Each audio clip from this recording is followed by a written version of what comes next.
nagkalakas ng loob ako, Senator Bato, nung sinabi niyong lahat yan iniimbestigahan at meron. So I'm not saying it's perfect, but yung between totally walang investigasyon at 100% investigation, we're somewhere in the middle. Pero na-shock talaga ako nung sinabing wala. But we will give the SOJ and the government the chance to answer. Even USEC o ASEC nila, Madam Chair, okay na sa akin. Pero gusto ko lang i-explore yon kasi after our hearing, ang dami nagtanong sa akin na totoo ba yun? Wala ba talaga? Paano naman naging cardiac arrest yung bala sa So hindi tayo pwedeng tumuloy na may black eye ang Pilipinas eh. So kung totoo, ilabas. Kung hindi totoo, i-clear natin. Ako, imposible yan, Senator Cayetano. Sang-ayon po ako dito sa sinasabi ni Senator Bato, imposible mangyari yan. Talagang may record yan. Kompleto yung case file ng bawat isa. Ngayon, balikan ko lang yung sa eroplano na chartered plan. Ito nga, yung tail number PRC 5219. Ang kapitan daw nung March 11, Johnny Gulla, Elmo Segovia. Parang pamilyar na nga itong mga pangalan na to. Pati yung flight officers, Wenny Lim, Celce Puedes, and Alinino Santos, Committee Secretary, please take note. Ganito rin yung pinangalanan ni Senator Cayetano, ASEC Marcos Lacanlale. Kung pwede natin kausapin sana, hindi naman na tayo naghuhusga, kundi gusto lang natin malaman kung ano talaga nangyari. Meron rin na Ma'am, i-correct ko lang. Yes po. Marcos Lacanlale. So Yes, Marcos pa rin. Lacanlale. Marcos Sabi pa ko, rin. Marcos Lacanlale. Lale. Pero Okay. hindi ko kamag-anak ha. Ikaw talaga. First name yun, ma'am. First. Linuloko lang kita. Tsaka you siya. Lakanilaw. Lakanilaw. Ay, hindi Lakanilaw. Lacanlale. Nakanilaw. Okay, please correct. Okay. So, yun yung mga pangalan na kinakailangan.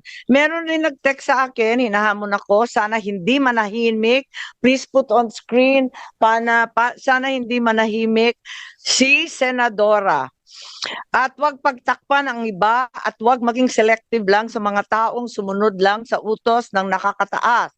Isama nyo ang may-ari ng eroplano na yan dahil kasabwat din siya. Itodo nyo na, wag half-cook. Andito po ang picture nung eroplano, kung makita ninyo sa Lawag City, ginamit muli ng ating Pangulo 30 March 2025 dahil daw pumunta sa isang rally March 28. Andito po yung record, kaya alamin natin sana sa kaap ano nga ito. Hindi ito ang kauna-unahang pagkakataon na ginamit ng Pangulo Bongbong itong eroplanong to at hinihiram nga ito ng iba't iba. Nandito rin sa Mindanews, kung makikita po ninyo, yung iba't ibang paggamit nito, nariyan din sa Davao, naglanding din sa Tawi-Tawi po. At ang nagbigay ng picture, tactical operations ng Sulu. At andito rin yung Puerto Princesa, gamit din po sa Palawan. So, madalas gamitin ang eroplanong ito ng ating Pangulo at pinagtatakaan namin dahil napaka-stricto ng security para sa Pangulo, hindi po ba? At alam natin na meron rin naman presidential plane ang Air Force. Kaya't eto nga, nagiging himala kung bakit iba yung ginagamit at bakit nagamit ulit pagkatapos dinala si Presidente Duterte, ginamit ulit papunta sa amin sa Lawag.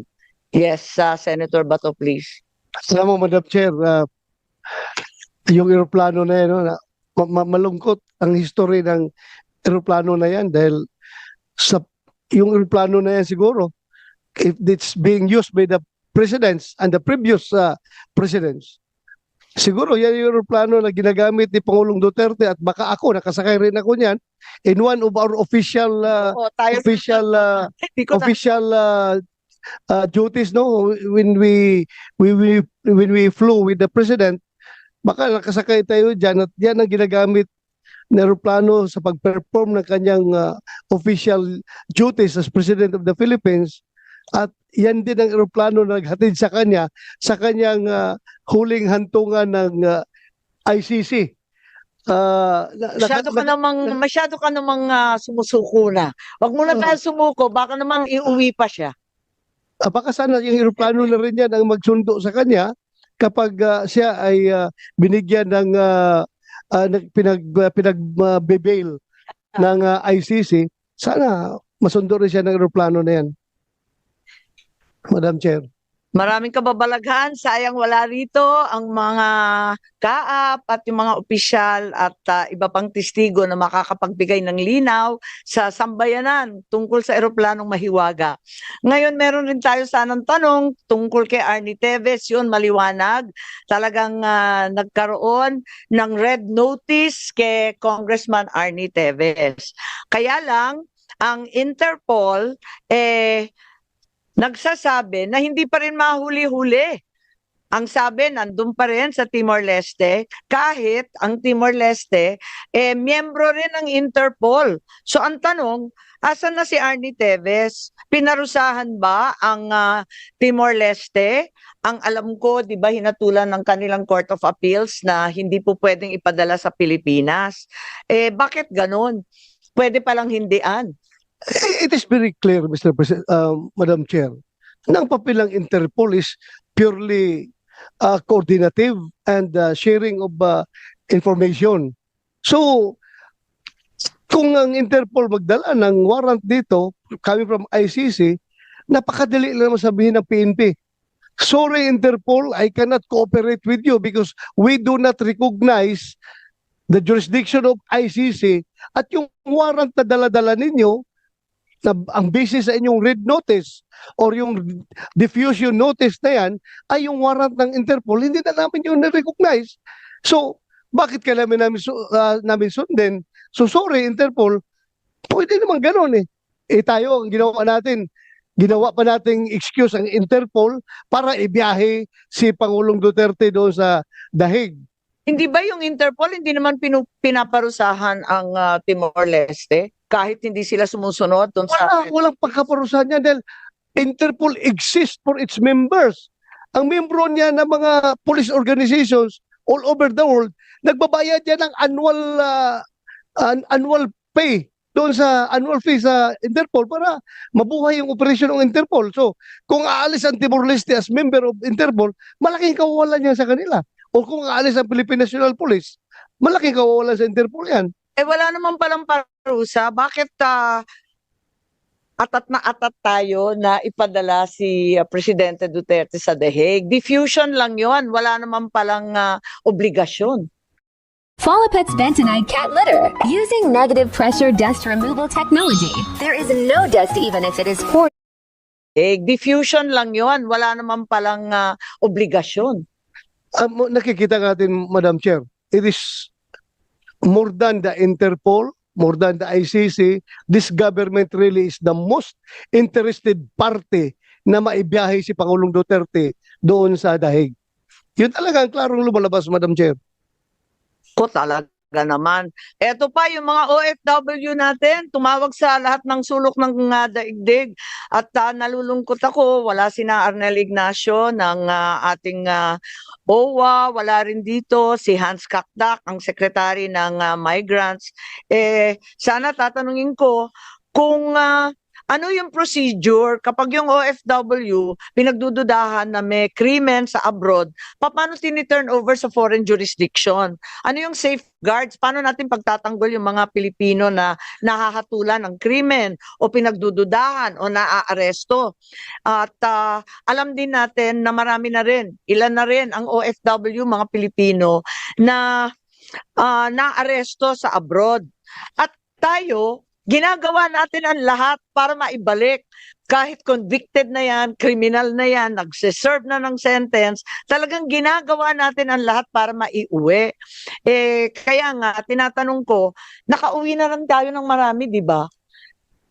Bakit natin ine-export ang ating dating Pangulo? Yun nga yung mga nahahatulan sa ibang bansa, inuuwi natin pilit kasi ang Pilipino may karapatan manatili sa Pilipinas.